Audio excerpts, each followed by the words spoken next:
kutuchagua itasimamia uhuru wa taifa letu, italinda utaifa na muungano wetu, itaendelea kupambana na wahujumu uchumi, wala rushwa, mafisadi, wakwepa kodi, wazembe katika ofisi za umma. Huu ndio umekuwa msimamo na maelekezo ya Mheshimiwa Rais Dr. Samia Suluhu Hassan kila wakati anapokutana nasi wasaidizi wake. Mheshimiwa Spika, Chama cha Mapinduzi kimewaletea Watanzania safu hii ya wagombea kwa sababu bado tuna kazi ya kufanya. Tumemaliza baadhi ya miradi ya kimkakati, lakini bado tuna kazi ya kuendelea kufanya na miradi mingine ya kimkakati mipya. Tumemaliza suala la upatikanaji wa huduma za afya, lakini tunakwenda kwenye ubora wa huduma za afya. Tumemaliza upatikanaji wa elimu, lakini sasa tunakwenda kwenye ubora wa elimu anayopewa mtoto wa Kitanzania. Tumemaliza kufikisha umeme kwenye kila kijiji, sasa tunakwenda kwenye ngazi ya vitongoji na kaya. Mheshimiwa Spika, tunakwenda kwenye upatikanaji wa maji kwenye kila kaya, tunakwenda kwenye ubora wa miundombinu ya barabara mijini na vijijini, tunakwenda kwenye modernization kwenye shughuli za uzalishaji ikiwepo kilimo ambayo tayari kazi hiyo imeanza, mbegu bora, ufugaji wa kisasa na uvuvi wa kisasa. Tunakwenda kwenye kuongeza thamani mazao ya ndani ya nchi na kuongeza ujenzi na upanuzi wa viwanda na kuweka mazingira yaliyo bora ya uwekezaji na kufanya mazingira bora ya kufanya biashara. Mheshimiwa Spika, kwa undani mambo haya yameongelewa na ilani bora kabisa ya uchaguzi, ilani ya uchaguzi ya Chama cha Mapinduzi iliyowasilishwa. Mheshimiwa Spika, katika hatua nyingine, kama Mtanzania na kwa Watanzania wote, tuna kila sababu ya kujivunia umoja wetu na utaifa wetu, muungano wetu na hatua kubwa za kimaendeleo ambazo tumezipiga tangu tulipopata uhuru mwaka 1961. Tumevishinda vita vya ukabila, hatuulizani makabila. Tumevishinda vita vya udini. Tunasonga mbele pamoja na umoja wetu na utaifa wetu na muungano wetu. Pongezi nyingi ziende kwa kila Mtanzania kwa ushindi huo, kwa uzalendo huo na uhodari huo wa kulipenda taifa letu. Tangu kuasisiwa kwake, Tanzania imekuwa taifa kimbilio kuanzia majirani na hata mataifa ya mbali. Jambo hilo tulilinde kwa wivu mkubwa. Mheshimiwa Spika, historia hii njema katu haiwezi kutengwa na kazi nzuri iliyofanywa na chama chenye vinasaba vya ukombozi, Chama cha Mapinduzi, ambacho kilirithi harakati za ukombozi tangu kuanzishwa kwake kwa muungano wa vyama vya TANU na ASP. Chama cha Mapinduzi kimeendelea kuwa chama pekee Tanzania, Afrika na duniani kote ambacho mchango wake katika historia ya ukombozi hapa nchini na kusini mwa Afrika hauwezi kutenganishwa nacho. Chama cha Mapinduzi ndiyo kimeongoza vita dhidi ya maadui wakuu watatu aliowatangaza Mwalimu Nyerere, yani ujinga, maradhi na umaskini. Ni dhahiri kuwa nchi yetu imepiga hatua kubwa sasa katika kukabiliana na maadui hao ambao walitangazwa na rais wetu wa kwanza, baba wa taifa, Mwalimu Julius Kambarage Nyerere. Wakati tunapata uhuru, Mheshimiwa Spika, asilimia kubwa ya Watanzania walikuwa hawajui kusoma na kuandika. Tulianza na idadi ndogo sana ya shule za msingi na sekondari pamoja na vyuo, idadi ndogo ya wanafunzi. Kwa mfano, kwa mwaka 1961 tulikuwa na shule za msingi 3270, walimu 9000 na wanafunzi 486. Shule za sekondari 41 tu, walimu 764 tu, wanafunzi 1011 na vyuo vya walimu 8 tu na walimu 164 tu na wanafunzi 1723 tu, na chuo kikuu kikiwa kimoja tu na waadhiri 6 na wanafunzi 14 tu. Hapa ndipo nchi ilipoanzia. Lakini leo hii tunavyoongea, Mheshimiwa Spika, kwa takwimu za mwaka 2024, nchi yetu sasa imefikisha shule za msingi 20,533 kutoka shule 3,000. Walimu 229,000 kutoka walimu 9,000. Wanafunzi 11,000 kutoka wanafunzi 400,000. Na shule 6,269 za sekondari kutoka shule 41 tu. Walimu 128,000 kutoka walimu 764. Wanafunzi 300,300 kutoka wanafunzi 11,000. Na vyuo vya walimu 65 kutoka 8 na walimu 1,633 kutoka walimu 164 na vyuo vikuu 79 kutoka chuo kikuu kimoja na waadhiri 8,625 kutoka waadhiri 6, huku wanafunzi wakiwa 334,000 kutoka wanafunzi 14. Hayo yote yalikuwa katika kumpiga vita adui ujinga, yamefanyika chini ya uongozi wa CCM. Mheshimiwa Spika, CCM na iheshimiwe, imefanya kazi kubwa mpaka hapa tulipofika.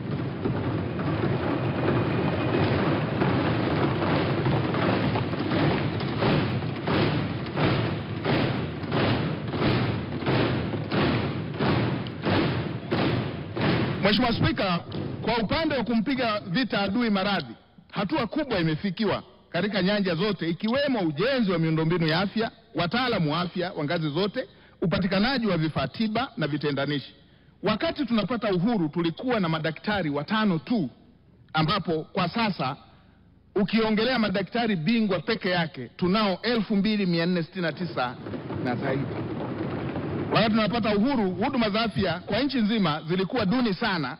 Sasa tuko hatua kubwa na tunaelekea kwenye bima ya afya kwa wote, tukiwa tumefanikiwa kupunguza vifo vya watoto, vifo vya kina mama wajawazito, kuimarisha huduma za kibingwa hapa nchini, na sasa Tanzania inakuwa nchi kimbilio kwa ajili ya huduma za kibingwa. Mafanikio hayo ni dhahiri kwamba harakati na jitihada za kumpiga vita adui maradhi, na hayo yote yamefanikiwa ikiwa ni chini ya uongozi wa Chama cha Mapinduzi. CCM na iheshimiwe. Mheshimiwa Spika, kwa upande wa kupiga vita adui umaskini, taifa limepiga hatua kubwa, ambapo takwimu rasmi zinaonyesha kuwa kati ya mwaka 1991 na 2018 umaskini umepungua. Mathalani, katika kipindi hicho cha marejeo, asilimia ya watu waliokuwa wakiishi katika umaskini wa hali ya juu, yani umaskini wa chakula, ilipungua kutoka kiasi kikubwa asilimia 21.6 hadi asilimia 8.0, huku kiwango cha umaskini wa mahitaji ya msingi kikitoka asilimia 38.6 kwenda asilimia 26.4. Mheshimiwa Spika, katika hatua nyingine, serikali ya awamu ya 6 imeonyesha uhimilivu mkubwa wa kukabiliana na misukosuko ya kiuchumi ya ndani na nje ya nchi iliyosababishwa na majanga ya asili pamoja na mabadiliko ya tabia nchi na yale ya kibinadamu yanayohusiana na mizozo ya kimataifa na pamoja na mabadiliko ya kisera. Mheshimiwa Spika, utakumbuka kuwa msukosuko wa kiuchumi ulioikumba dunia kwa muda mrefu ulitokana na mzozo wa Ulaya Mashariki uliofuatia baada ya uviko 19, na umesababisha kupanda kwa gharama za maisha na madhara mengineyo, ikiwemo kupanda kwa gharama za usafirishaji na uzalishaji. Hali hii ilisababisha nchi nyingi kuingia kwenye madeni makubwa. Hata hivyo, serikali ilichukua hatua za haraka na madhubuti kukabiliana na madhara yaliyojitokeza na hali hiyo. Mheshimiwa Spika, baadhi ya hatua zilizochukuliwa ni pamoja na kutoa ruzuku kwa kaya maskini ili kuwapunguzia makali wa Tanzania, ambapo zaidi ya bilioni 9,615 zilitumika. Mheshimiwa Spika, kuendelea na mpango wa kutoa elimu bila ada, ambapo takriban trilioni 1.3 zimetumika. Kuendelea na kutoa mikopo kwa elimu ya juu, ambapo zaidi ya trilioni 2.7 zimetumika.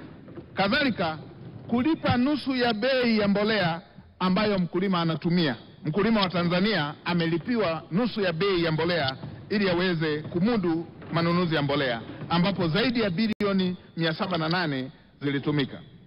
Mheshimiwa Spika, katika programu hii ya ruzuku, serikali imekuwa ikiwalipia wakulima wa Tanzania nusu ya gharama ya bei ya mbolea ili kuweza kuwawezesha waweze kumudu gharama.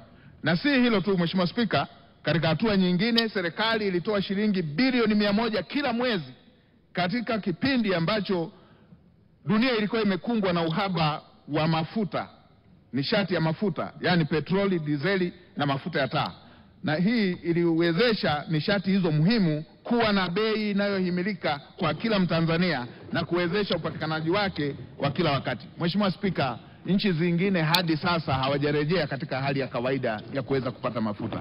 Mafuta yanapatikana kwa mgao na kwa kipimo na kwa siku za kuweza kuyapata mafuta hayo.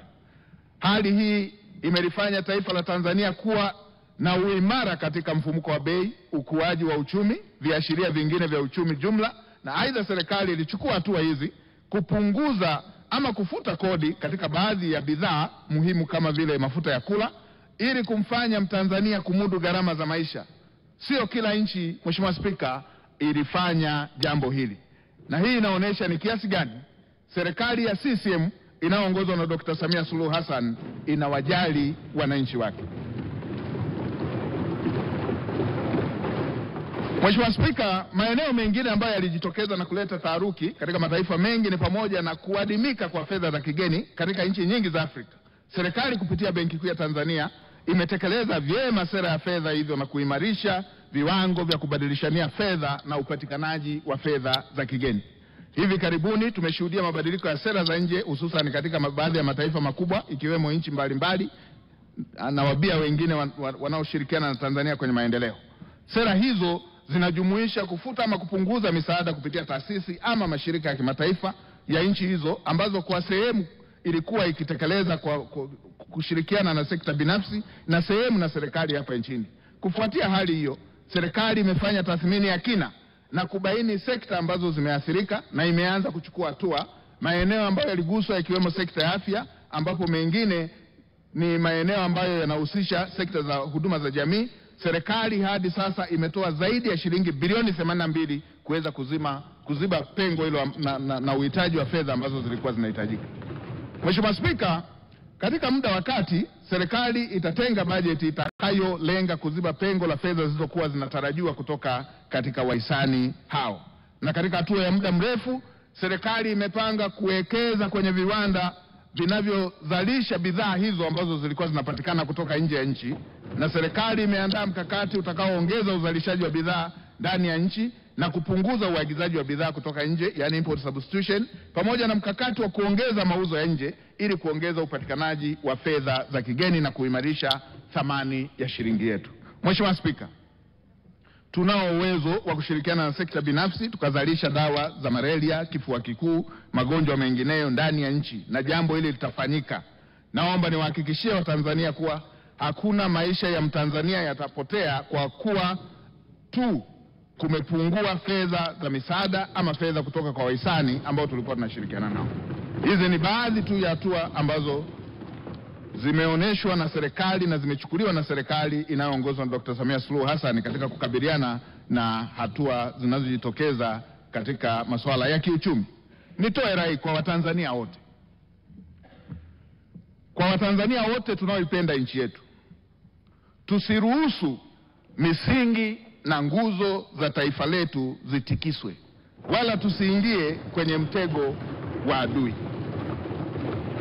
Mheshimiwa Spika, sote ni mashahidi kuwa mataifa yaliyowahi kuingia kwenye mifarakano kwa kiasi kikubwa ilisababishwa na mizaa na kutokuheshimu misingi ya mataifa hayo. Maneno ya rejareja yasiyo na ushahidi ya mtu mmoja yasiyo na ushahidi, maneno ya rejareja ya taasisi ama baadhi ya vikundi yasiyo na ushahidi ama ya vyombo vya habari. Mheshimiwa Spika, wakati mwingine uhalifu wa mtu mmoja tu au wa kikundi hujitokeza kwa kuwa na tishio kwenye maisha ya kila siku ya mtu ama mwananchi wa kila moja.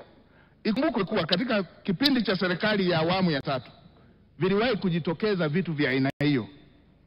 Mheshimiwa Spika, ulikuwepo uhalifu, watu walikuwa wanateka magari ya mizigo, tunayakumbuka haya. Wakati mwingine wanateka mabasi ya abiria na katika maeneo mbalimbali, na jambo la aina hiyo lilileta vitisho kwa wananchi wa Tanzania.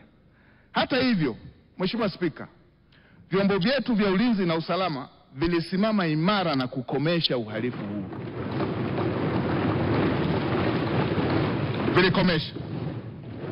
Katika kipindi cha serikali ya awamu ya 4 ulitokea uhalifu mwingine wenye sura tofauti ambao ulikuwa unaweza kufananisha na sura ya kigaidi, uliohusisha urushwaji wa mabomu kwenye nyumba za ibada, mikusanyiko ya watu, mikutano ya hadhara, mashambulizi ya mtu mmoja wakiwemo watu wenye ulemavu wa ngozi.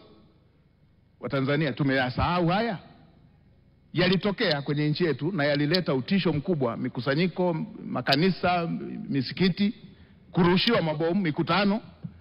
Hata hivyo, Mheshimiwa Spika, vyombo vyetu vya ulinzi na usalama vilisimama imara na kukomesha uhalifu. Vilisimama imara vyombo vyetu. Katika kipindi cha serikali ya awamu ya 5 ulitokea tena uhalifu, watoto kutekwa na kuuawa, tunakumbuka hiyo. Mtu mmoja mmoja kupigwa risasi kwenye makazi yake, wengine kwenye kazi zao, na utekelezaji wa majukumu yake ya mtu mmoja mmoja uliathirika sana kutokana na sitofahamu hiyo iliyokuwa inahusisha mtu mmoja mmoja kulengwa na kuuawa. Mtakumbuka waliuawa wenye vitu wa vijiji kwa wilaya za Pwani, watakumbuka vizuri jambo hili, vitongoji, mitaa, na mbaya zaidi wengine walikuwa wanalengwa kwa nafasi zao na kwa itikadi zao. Wenye viti wa CCM wengi tulishuhudia pia miili kwenye magunia, mifuko ikiwa imetupwa baharini. Mheshimiwa Spika, nayasema haya na ni mabaya kuyataja kwa sababu familia zilipoteza watu wao, lakini nayasema kwa sababu watu wakumbuke kwamba tumewahi kupita vipindi vya aina hii, na vyombo vyetu vya ulinzi na usalama, Mheshimiwa Spika, vilikomesha uhalifu wa aina hii. Havijawahi kushindwa.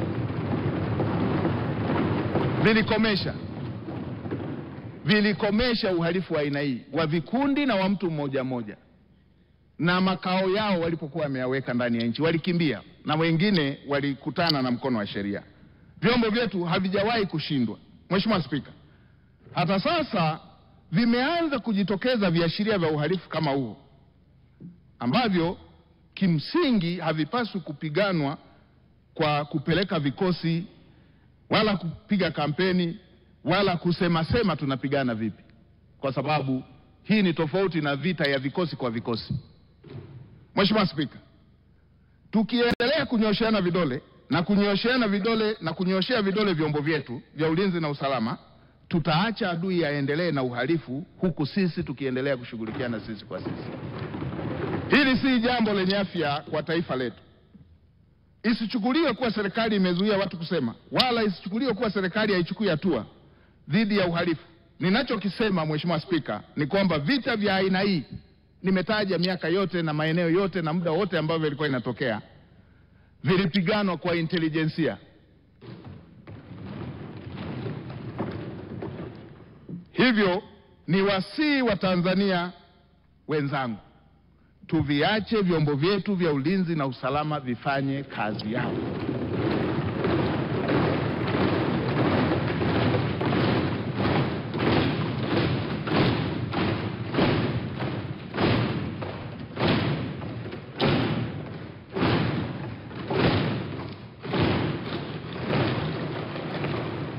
Mheshimiwa Spika, wakati mwingine uchochezi wa adui huwa ni kwa lengo la kuzifikia rasilimali. Mataifa ambayo yana rasilimali za kipekee mengi yameingia kwenye matatizo kama hayo. Tunayo mifano yakiwemo mataifa yaliyokuwa na migogoro, mingine ilichochewa na waliokuwa na tamani rasilimali katika mataifa hayo. Migogoro hiyo iliisha tu pale rasilimali zilipoisha. Uchochezi mwingine katika mataifa mengi huwa unapenyezwa tu nyakati za uchaguzi kupitia wananchi kwa wananchi, wao kwa wao, wanapoelekea kwenye chaguzi. Mheshimiwa Spika, ni wasii wa Tanzania sote tuwe macho. Hatuna taifa lingine. Mheshimiwa Spika, hatuna taifa lingine zaidi ya Jamhuri ya Muungano wa Tanzania. Nchi yetu ni hii, na utulivu, amani na usalama hatuna mbadala wake. Lazima tuendelee kufuata misingi iliyotufanya tukaishi mpaka muda huu tukiwa taifa moja. Tuishikilie ili tusije tukajaribu njia zingine ambazo mataifa mengine walipofuata walifikia kubaya. Watanzania hatuna taifa lingine. We have to come down na tulilinde taifa letu. Mheshimiwa Spika, serikali ya awamu ya